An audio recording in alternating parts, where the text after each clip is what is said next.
नमस्कार। सुनो कहानी श्रृंखला के अंतर्गत प्रस्तुत है एक और कहानी, खुदी, जिसके लेखक हैं मुंशी प्रेमचंद जी। मुन्नी जिस वक्त दिलदार नगर में आई उसकी उम्र 5 साल से ज्यादा न थी। वह बिल्कुल अकेली न थी। माँ बाप दोनों ना मालूम मर गए या कहीं परदेश चले गए थे। मुन्नी सिर्फ इतना जानती थी कि कभी एक देवी उसे खिलाया करती थी और एक देवता उसे कंधे पर लेकर खेतों की सैर कराया करता था। पर वह इन बातों का जिक्र कुछ इस तरह करती थी कि जैसे उसने स्वप्न देखा हो। सपना था या सच्ची घटना, इसका उसे ज्ञान न था। जब कोई पूछता तेरे माँ बाप कहाँ गए, तो वह बेचारी कोई जवाब देने की बजाय रोने लगती और यूं ही उन सवालों को टालने के लिए एक तरफ हाथ उठाकर कहती ऊपर। कभी आसमान की तरफ देखकर कहती वहां। इस ऊपर और वहां से उसका क्या मतलब था यह किसी को मालूम ना होता। शायद मुन्नी को यह खुद भी मालूम ना था। बस एक दिन लोगों ने उसे एक पेड़ के नीचे खेलते देखा और इससे ज्यादा उसकी बाबत किसी को कुछ पता ना था। लड़की की सूरत बहुत प्यारी थी। जो उसे देखता मोह जाता। उसे खाने पीने की कुछ फिक्र ना रहती। जो कोई बुलाकर कुछ दे देता वही खा लेती और फिर खेलने लगती। शक्ल सूरत से वह किसी अच्छे घर की लड़की मालूम होती थी। गरीब से गरीब घर में भी उसके खाने को 2 कौर और सोने को एक टाट के टुकड़े की कमी न थी। वह सबकी थी, उसका कोई न था। इस तरह कुछ दिन बीत गए। मुन्नी अब कुछ काम करने के काबिल हो गई। कोई कहता जरा जाकर तालाब से ये कपड़े तो धोला। मुन्नी बिना कुछ कहे सुने कपड़े लेकर चली जाती। लेकिन रास्ते में कोई बुलाकर कहता बेटी, कुएं से 2 घड़े पानी तो खींच ला। तो वह कपड़े वहीं रखकर घड़े लेकर कुएं की तरफ चल देती। जरा खेत से जाकर थोड़ा साग तो ले आ। और मुन्नी घड़े वहीं रखकर साग लेने चली जाती। पानी के इंतजार में बैठी हुई औरत उसकी राह देखते देखते थक जाती। कुएं पर जाकर देखती है तो घड़े रखे हुए हैं। वह मुन्नी को गालियां देती हुई कहती आज से इस कलमुही को कुछ खाने को ना दूंगी। कपड़े के इंतजार में बैठी हुई औरत उसकी राह देखते देखते थक जाती और गुस्से में तालाब की तरफ जाती तो कपड़े वहीं पड़े हुए मिलते। तब वह भी उसे गालियां देकर कहती आज से इसको कुछ खाने को ना दूंगी। इस तरह मुन्नी को कभी कभी कुछ खाने को ना मिलता और तब उसे बचपन याद आता जब वह कुछ काम ना करती थी और लोग उसे बुलाकर खाना खिला देते थे। वह सोचती किसका काम करूं, किसका न करूं। जिसे जवाब दूं वही नाराज हो जाएगा। मेरा अपना कौन है, मैं तो सबकी हूं। उस गरीब को यह ना मालूम था कि जो सबका होता है वह किसी का नहीं होता। वे दिन कितने अच्छे थे जब उसे खाने पीने की और किसी की खुशी या नाखुशी की परवाह न थी।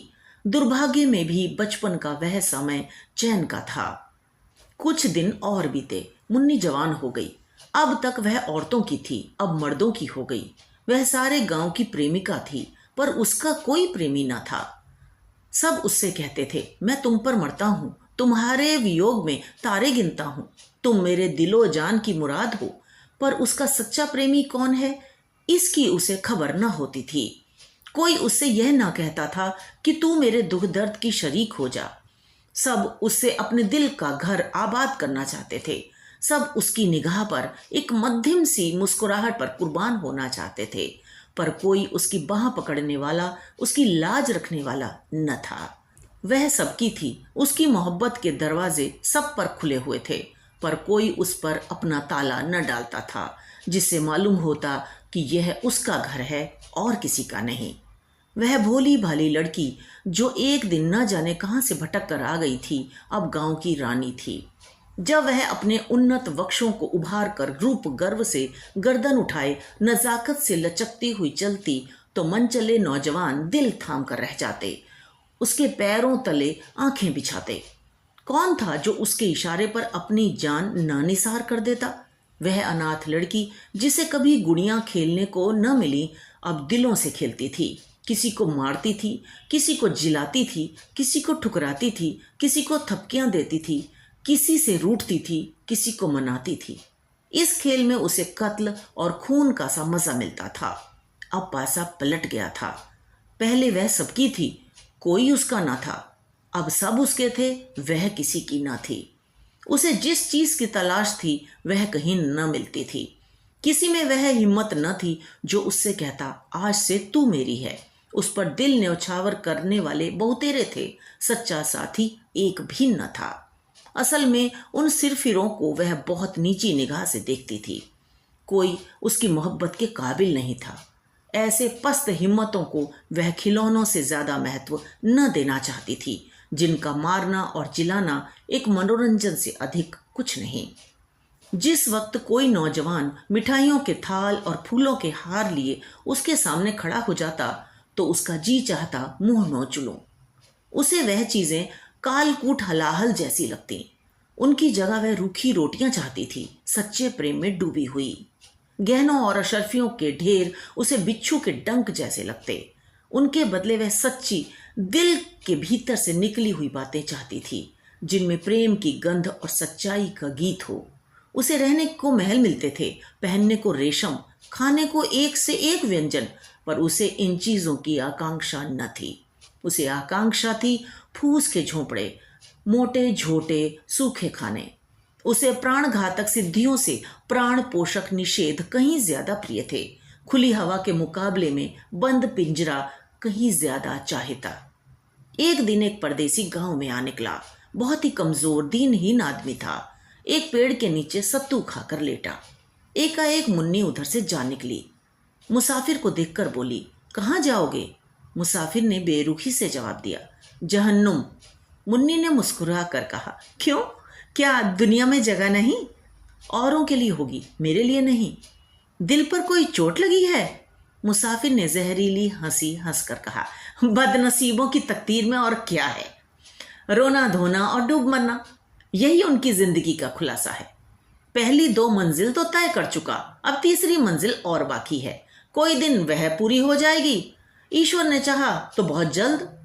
यह एक चोट खाए हुए दिल के शब्द थे। जरूर उसके पहलू में दिल है, वरना यह दर्द कहां से आता? मुन्नी बहुत दिनों से दिल की तलाश कर रही थी। बोली, कहीं और वफा की तलाश क्यों नहीं करते?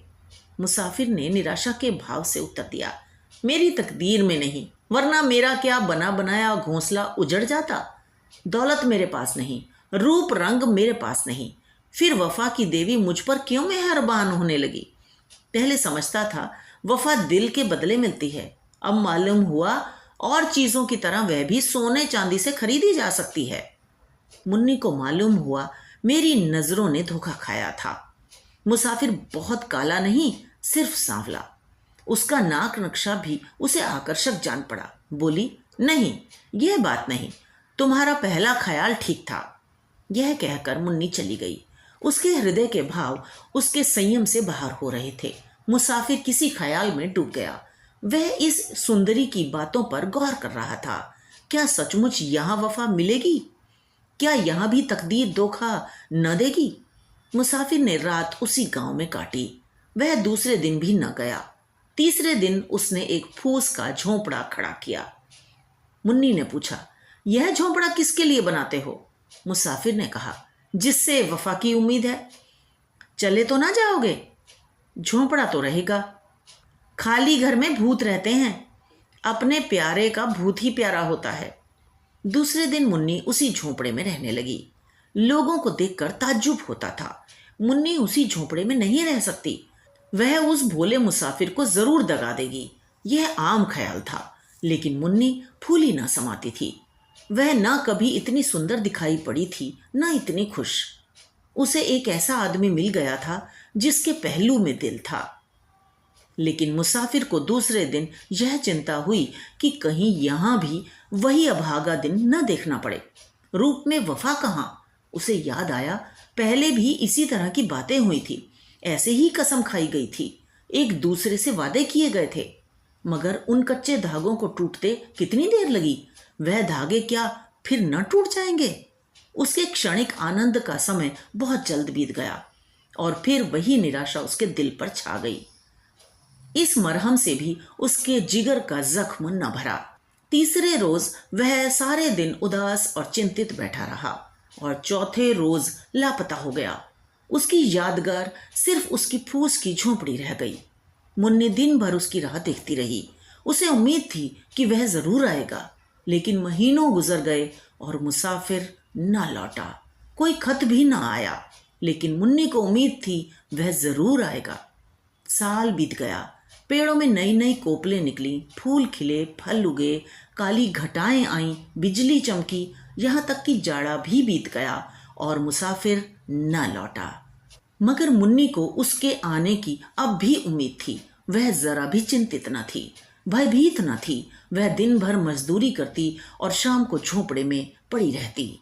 लेकिन वह झोंपड़ा अब एक सुरक्षित किला था, जहां सिरफिरों के निगाह के पांव भी लंगड़े हो जाते थे। एक दिन वह सिर पर लकड़ी का गट्ठा लिए चली आती थी। एक रसिये ने छेड़खानी की। मुन्नी, क्यों अपने सुकुमार शरीर के साथ यह अन्याय करती हो? तुम्हारी एक कृपा दृष्टि पर इस लकड़ी के बराबर सोना न्यौछावर कर सकता हूं। मुन्नी ने घृणा के साथ कहा। तुम्हारा सोना तुम्हें मुबारक हो, यहां अपनी मेहनत का भरोसा है। क्यों इतना इतराती हो? अब वह लौटकर न आएगा। मुन्नी ने अपने झोंपड़े की तरफ इशारा करके कहा। वह गया कहाँ जो लौट कर आएगा? मेरा होकर वह फिर कहाँ जा सकता है? वह तो मेरे दिल में बैठा हुआ है। इसी तरह एक दिन एक और प्रेमी जन ने कहा, तुम्हारे लिए मेरा महल हाजिर है, इस टूटे फूटे झोंपड़े में क्यों पड़ी हो? मुन्नी ने अभिमान से कहा, इस झोंपड़े पर 1,00,000 महल न्यौछावर हैं। यहाँ मैंने वह चीज पाई है जो और कहीं ना मिली थी और ना मिल सकती है। यह झोंपड़ा नहीं है, मेरे प्यारे का दिल है। इस झोंपड़े में मुन्नी ने 70 साल काटे। मरने के दिन तक उसे मुसाफिर के लौटने की उम्मीद थी। उसकी आखिरी निगाहें दरवाजे की तरफ लगी हुई थीं। उसके खरीदारों में कुछ तो मर गए, कुछ जिंदा हैं, मगर जिस दिन से वह एक की हो गई, उसी दिन से उसके चेहरे पर दीप्ति दिखाई पड़ी, जिसकी तरफ ताकते ही वासना की आंखें अंधी हो जाती। खुदी जब जाग जाती है तो दिल की कमजोरियां उसके पास आते डरती हैं। तो ये तो थी कहानी। मुझे आशा है आपने आनंद लिया होगा।